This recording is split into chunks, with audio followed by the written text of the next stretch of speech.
Welcome back to the Ginger's Kitchen. I'm Michelle, and today we are cooking some fried green tomatoes picked fresh from my garden out at Johnson Farm. And when I say my garden, I mean our garden. Terry works really hard to help me out and basically do all the tilling and maintain it when I'm not there. So credit to Terry. Love you, babe. All right, so I have a couple of things going on here. I have a mandolin slicer so I can evenly slice my tomatoes. I'm going to set that aside for just a moment here, and I'm going to mix together my essentials. So this is about a 1/3 cup of unbleached flour and 1/2 teaspoon salt. All I want to do is just give that a whisk. Okay, we're going to coat our tomatoes in that before we dip them in our liquid and then dip them in our final mixture. So I'm going to set that aside. This is cornmeal, and this is from Ealer's Grist. I had done a video for them before on their fresh milled cornmeal, so that's what I'm using in this, and I'm going to do 1/3, that's about 1/3 cup of breadcrumbs. This doesn't have to be exact. If you like them in a thick coating, you could use some more, because this is a coating, you're not baking something. So if you want to use a little more, you could do a 1/2 cup and a 1/2 cup. You could do 2/3 cup, whatever makes you feel comfortable that you're going to have enough. If you're doing 3 tomatoes, definitely do more. That's another 1/2 teaspoon salt, and I've got a 1/2 teaspoon pepper here. And I just want to mix those together as well.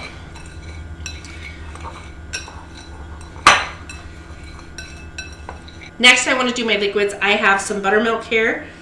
That's about a 1/3 cup of buttermilk. Okay, and then I have 2 farm fresh eggs from our chickens. I like to brag. You can use 1 large egg, but because these are new layers, they're doing smaller eggs to start off with. So I'm using 2 of them because I don't think 1 is going to be enough. And this isn't actually the smallest that they start. They start a little smaller than that for our new laying chickens, our lovely hens. Okay, and I'm going to whisk that together. And then I'm just going to set it aside with the other 2 so that I can slice my tomatoes. For my tomatoes, the prep is I'm going to cut out the little top here, and you want them to be nice, firm green tomatoes. Okay, and I'm going to cut just that little tiny bit of bottom off. These are Cherokee purple tomatoes, in case you're wondering. Now that I've got that cut off, I'm going to take my mandolin slicer. I have it set at 9 millimeters so that I can get some even slicing, okay? And I'm just going to set it on there and slice.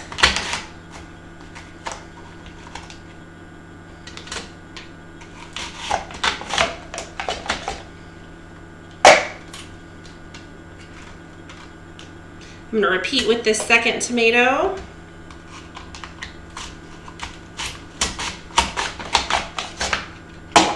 Sometimes on that last one, you gotta carefully push it through. Just watch your fingers. That is a very sharp blade right there. Nope, I just ripped that one. Okay, it happens. I'm gonna leave that because it's showing I'm not perfect.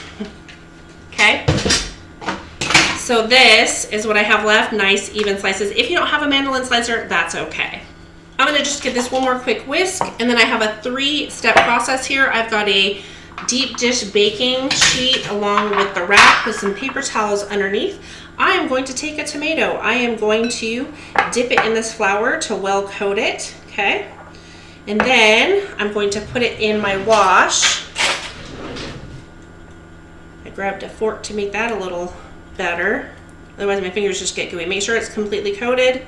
And then I'm going to put it in my cornmeal and breading. You can use breadcrumbs or you can use panko. I prefer panko myself. I just think it gives it a little bit more crisp, okay? And then I'm going to gently set it here on my sheet. I'm going to repeat this process, flour for each one. Okay, then into the egg wash it goes. Flip it over. And then into our breading mixture. So we're gonna do that for all of them and then move on to our frying. I've got this last one in my breading mixture right now, and I'm just kind of tossing some on top of it to get that last bit of wetness coated on here. There was almost the perfect amount in there. See, this is why I touched it with my fingers. I shouldn't have done that because then it wipes away some more coating. There we go. All right, so what I'm gonna do next is clean this up. I'm gonna get out a skillet. I'm gonna get up some canola or vegetable oil you can use. You need about a 1/2 inch of oil in the base of your pan, and we're gonna heat it to 350 degrees. Now I've reset myself. I've got this set at 350 degrees. I'm gonna put my oil in there, and it'll depend on the size pan to determine how much you actually need, okay? And I'm gonna cook this in batches because I don't wanna crowd my pan. So I'm gonna wait for this oil to heat up. You can use a candy thermometer, you can use a digital read thermometer. This is set at 350, so I'm just gonna wait a few minutes and let that come up to speed, and then we'll start cooking. All right, we should be ready to go on this. I'm just gonna give it one more check. Put this over here, and I'm just going to gently grab one of those and test, set it in there. And I'm gonna leave plenty of space because I'm gonna do this in 2 batches. If you crowd them, they won't crisp up or cook correctly. So I think that's plenty for this first batch since I only have 5 more slices. We're gonna cook these for 2 to 3 minutes on each side. Obviously, if they're thicker, go a little bit longer.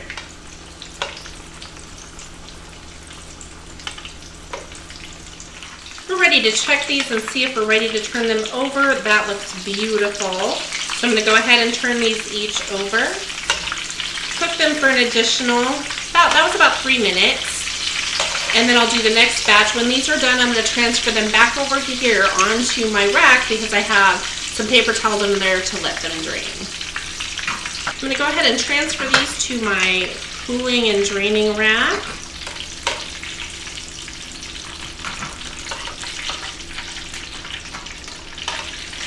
And then start the next batch.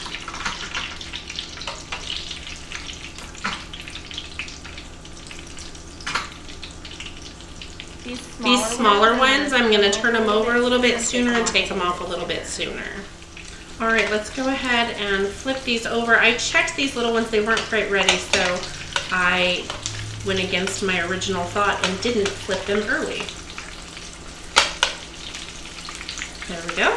3 more minutes and we'll be done. While those drain, I'll go ahead and set up my plate with my garlic aioli sauce. Here we go, is the garlic aioli sauce. I spilled some. I'm just gonna take a little bit and put it in my little dish here. It's been in the fridge for about an hour. Okay. I'm gonna go ahead and transfer these to my serving plate.